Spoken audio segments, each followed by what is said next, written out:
àwọn kan mo wá post picture Abubakar lánàá tó wá ń bí mi nú ìwọ́gẹ́ wọn sọ pé ife tá a bá fún Abubakar àsìkò Abubakar láyè pé ipò lè ta gbogbo Nàìjíríà sọ tàlẹ́ bá bẹ́ẹ̀ rí ni.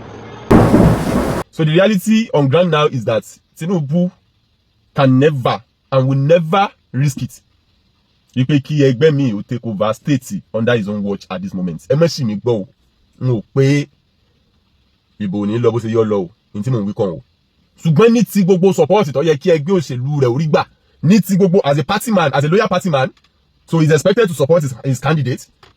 So ní ti gbogbo support tó yẹ kí ẹgbẹ́ òṣèlú rẹ̀ orí gbà. Ní ti gbogbo gẹ́gẹ́ bí leader ẹgbẹ́ gbogbo tó yẹ kó ṣe láti dájú wípé member àwọn àbí candidate ẹgbẹ́ òun jáwé olúborí ló máa ṣe. Ẹ má jà wulẹ̀ parọ́ tara wa jẹ́. Gbogbo nǹkan tó yẹ kó ṣe láti dájú wípé candidate ẹgbẹ́ òun jáwé olúborí ló máa ṣe. So there is no two way about that. Kí l'Àtíkù gan tiẹ̀ ṣe fún wa? Kí ló ṣe wá rí? Sọ́sẹ̀ wá ni.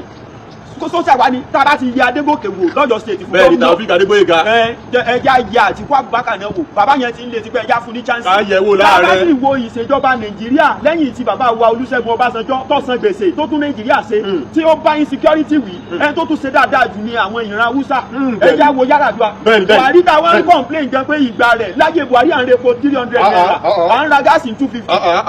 ẹ wá ní pé ọmọ ẹni ò ní ṣèdí bẹ̀bẹ̀ rẹ̀ láti fi lẹ̀kẹ̀ sí ọmọ ẹni tí ń fẹ́ bí pa àwọn ọmọ tó ń bínú. ọmọ ẹni tí ń fẹ́ bí pani.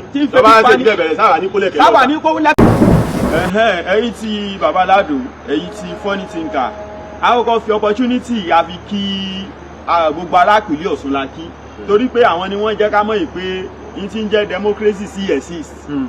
àwọn wá fẹ́ fi opportunity sọ fún yín wípé níbi tí Nàìjíríà dé dúró yìí tó jẹ́ pé epo wọ́n gáàsì wọ́n tó sì jẹ́ wípé nǹkan tó bá wo oníkálukú ló lè ṣe lásìkò democracy lábẹ́ bófin mu ní èmi baba Alado fi wá jáde síta pé ibi tán bá ti pọ́nyàn lèèyàn máa ń lọ ni mo fi wá ń sọ̀rọ̀ support mi fún Àtíkù Abubakar ká fún Àtíkù Abubakar náà láàyè wò ká fún láàyè wò ẹjẹ́ àṣàyẹ lòmí wò epo wọn gáàsì wọn ìyà ń jọmọ mẹ̀kúnnù àwọn olówó nìkan ní lọ lóòbò ní níláárí látijọ́ tí mo ti ń ṣe kọ́mẹ́dì bọ̀ kí n mọ̀ tí débi náà mọ̀ ètí fò kí n mọ̀ ètí mọ̀ pé èèyàn náà ń la plọ́ọ̀tì ilẹ̀ kò mọ̀ sọ pé wọn náà ti ń ṣe foundation lé ló wá jẹ́ pé ńgbà tí election bá dé lẹ́wà gbé bọ́ndù owó kan jáde lẹ́mọ̀ ní kẹ́mọ́ á 50,000 fáwọn ọ̀dọ́ pẹ́ǹsì empowerment òfò ló wà ń bi wo ló wà ń bi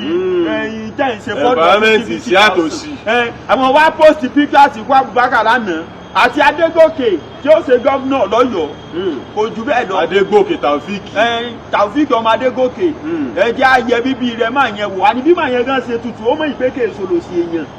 sọ́dọ̀ mi ti yé yín àwọn kan mo wá post picture Abubakar lánàá tó wá ń bí mi nú ìwọ́gẹ́ wọn sọ pé ipe tá a bá fún Àtíkù Abubakar láyè pé ipò lè ta gbogbo Nàìjíríà sọ tàlẹ́ bá bẹ́ẹ̀ rí ni. Kí l'Àtíkù gan tiẹ̀ ṣe fún wa? kí ló ṣe wá rí? sọ́sẹ̀ wá ni sọ́sẹ̀ wá ní tá a bá ti yẹ Adégòkè wò lọ́yọ̀ state fún bẹ́ẹ̀ ni Taofik Adégbóyèga. ẹja yẹ Àtíkù Abubakar náà wò bàbá yẹn ti ń lé tipẹ́ ẹja fún ní chance. ká yẹ wò láàrẹ. bàbá sì wo ìṣèjọba Nàìjíríà lẹ́yìn tí bàbá wa Olúṣẹ́gun Ọbásanjọ́ tó san gbèsè tó tún Nàìjíríà ṣe tí ó bá insecurity wí ẹni tó tún ṣe dáadáa jù ní àwọn ìran Haúsá ẹja wo Yar'Adua. Buhari táwọn ń complain gan pé ìgbà rẹ̀ láyé Buhari à ń repo 300 naira à ń ra gáàsì 250. ẹ wá ní pé ọmọ ẹni ò ní ṣèdí bẹ̀bẹ̀ rẹ̀ ká fi lẹ̀kẹ̀ sí di ọmọ ẹni tó bá dá ní o. ọmọ ẹni tí ń fẹ́ bí pa àwọn ọmọ tó ń bínú. ọmọ ẹni tí ń fẹ́ bí pani. tó bá ń ṣèdí bẹ̀bẹ̀ rẹ̀ sáwà ní kólẹ̀kẹ̀ lọ́ba. sáwà ní kólẹ̀kẹ̀ lọ́bọ̀mí ààyè Àtíkù Abubakar wò ààyèwò tó bá jẹ́ pé democracy and parties kẹ́ni kankan mọ́ àlè máa. bẹ́ẹ̀ni. ìyìn tó ṣẹlẹ̀ lọ́sùn state yẹn ẹjẹ́ àyè ọwọ́ ẹlòmíì wò. bẹ́ẹ̀ni. ìwọ olórí burúkú torí yìí ẹ bá wá burú tó jẹ́ pé tiẹ̀ ti ta ò lè dánú rojú pé ìran wa ni ẹjọ́ ṣe tẹ́bi ò bá pàwọ́ kọ́mẹ̀ntì ẹ̀sán dà fídíò yìí ó ní ìyá ń repo iná lọ́mọ repo 1,450. fẹ́ jẹ́ káyé rọrùn fọ́mọ tálíkà mọ̀ àwọn tó ní í pé tó bá burú ẹ̀ ṣe gba kọ́ńtírì míì lọ níbo la ti fẹ́ rówó. sáà ní kọ́ńtírì míì gan ni ṣe bí nàìjíríà náà la ní. níbo la ti fẹ́ rówó travel àwọn yẹn dẹ̀ lọ wọ́n lọ abroad. ebi nàìjíríà la ní ẹ wò ó láti kún o ebi ń pàlú o ebi ń pàlú ebi ń pàlú o ìyàlẹ̀ ebi ń jọmọ mẹ̀kúnnù ebi ń pàlú o. ibi ní ti máa fagbádá mi wọlé fún ẹ. níbi tí a sì bá dé yìí níbi tá a bá dé yìí tí tàǹdì ọba mọ̀ jó mọ́ kò sí láì fi inú ká yẹ tàǹdì wò. ẹ jẹ́ ayẹ tàǹdì wò. Àtíkù Abubakar náà ó ti wà ó ti ló kọrin ńlẹ̀ nínú òwe ìtàn ilé láti gbà pípẹ́ sẹ́yìn. ó dẹ̀ ti try ó ti gbìyànjú ó ti tò ó ti gbìyànjú. ẹ jẹ́ ayẹ Àtíkù Abubakar wò nígbà tí a wà pẹ̀lú yín pọ́n wálé kéjì ẹ̀ wá sápẹ́lẹ̀ gan la fẹ́ jẹ mọ́ ẹ jẹ́ ayẹ Àtíkù Abubakar náà wò. democracy. bá a ṣe fẹ́ yẹ Taofeek Adégbóyèga wò gẹ́gẹ́ bí gómìnà nínú ìpínlẹ̀ Ọ̀yọ́ lọ́ndà ẹgbẹ́ ADC ní 2027 bẹ́ẹ̀ náà láà ṣe yẹ Àtíkù wò ẹ jẹ́ ká yẹ Àtíkù wò. kìí ṣe báyìí náà kìí ṣe pé ẹ mọ nǹkan tẹ́ ẹ ṣe tó bá jẹ́ wípé ẹ wúre ní first term of office ẹ promise wa ná kó sì ná ẹ promise wa lómi àárín kankan ẹ promise wa ní pé ẹ lọ fọkàn balẹ̀ wọ́n máa gbé epo wálẹ̀ ó ga sí i nípele bíi 90%. gáàsì ó ga sí i kí wàá lẹ fẹ́ jọmọ mẹ̀kúnnù ò mọ̀ ẹ jẹ kí lẹ fẹ́ jẹ́ ká jẹ kí lẹ fẹ́ jẹ́ àjẹ ṣé ká kú ni. ẹjẹ ayé Àtíkù wò èyí tí ò sì rújú ń bẹ èyí tí ò rújú ń bẹ ni pé ebi ń pàlú ìyàlẹ̀ ebi ń jọmọ mẹ̀kúnnù ẹkọ́nọ́mì ò dáa àwọn ọmọ tí yín nìkan wọ́n rí ṣe ti rí ilé ti rí lò búrọ́dù tí ń padà àwa ń ti wá o gẹ́gẹ́ bí ọmọ tẹnu ẹ̀ gbọ́rọ̀ ní south west lọ́jọ́ gbogbo táwa bá wí láyé fẹ́ gbọ́ àtúwá lè rí inú ebi ká tún wá ní kí wọ́n tún àwa sọ pé bẹ́ẹ̀ la tún fẹ́ wọ̀ lọ. second term nígbà Adeleke wúre sáyé òdìbò fún. gbogbo agbára tẹ rí tẹ ní kẹlú. níbi tá a bá dé yìí tó bá jẹ́ wípé ọmọ aláwùsá ni ó ṣe dáadáa Àtíkù Abubakar ó ní àdìbò tí a fún ní ọdún 2027 bàbá yẹn kò ní ó kọ bú nínú ìwé ìtàn ilẹ̀ yìí. ẹni yóò talé yóò tọ̀nà sí ó ti talé bàbá ẹ rí. ẹ̀ta ló lè náwó òkè pọ̀ talé orí. ní tí ó wá ń fèmí lọ́kàn balẹ̀ láti tẹ̀lé ní pé ká lọ wo ìmọ̀ ìṣèjọba bọ̀ Haúsá gan wá fẹ́ bẹ́ dáńtà pé Yorùbá yìí. torí tá a bá ní àwò dáadáa yá àdúrà gbìyànjú o. ó gbìyànjú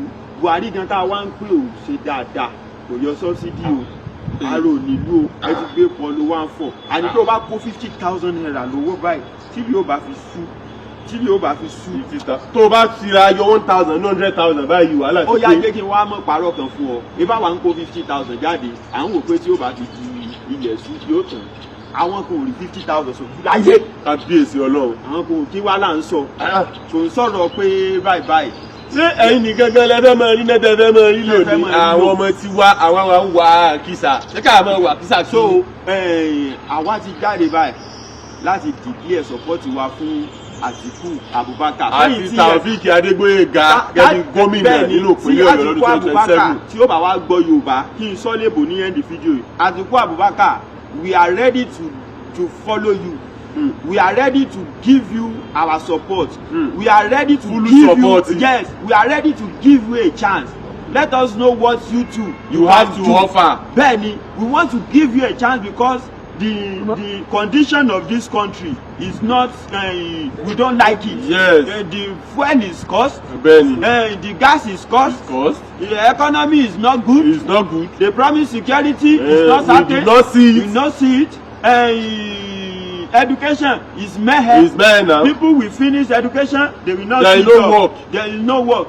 So what are we now saying? To talk the facts, Hausa people have been ruling this country and they have been doing well, especially Yar'Adua. It's not the matter of this is our own. It's not our own. Nigeria is for all of us. It's for all of us, yes. And we are ready to use all we have, ourselves, our platforms across Nigeria to fully support Àtíkù Abubakar this coming election. And Taofeek Adégbóyèga as the governor of Oyo State in 2027. We will use all our platform to convince many people. Yes. For you, Àtíkù Abubakar.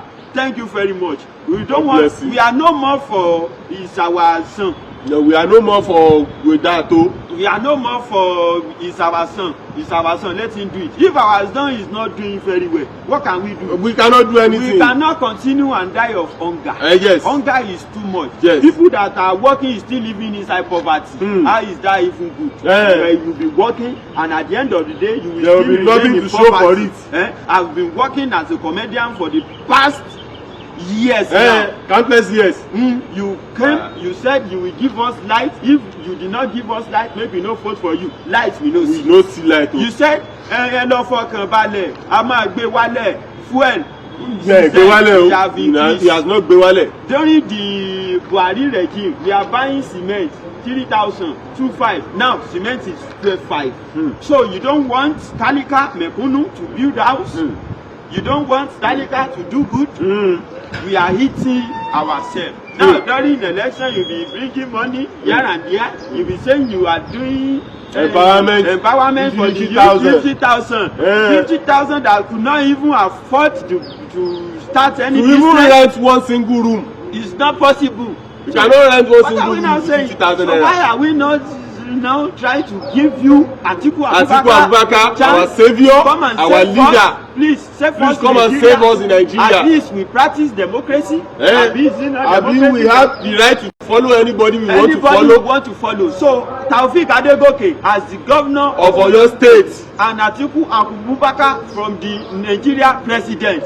We want you. We see you now as our savior because during your regime, Atiku Abubakar as vice president, we know what you have contributed a lot to the Nigeria, and you have a good record. Benny. A lot of people from my comment section, they be saying Atiku Abubakar that we sell Nigeria, and I ask them, has Atiku Abubakar ever sell your father's property? Now it is your turn. We are ready to support you, Atiku Abubakar 2027.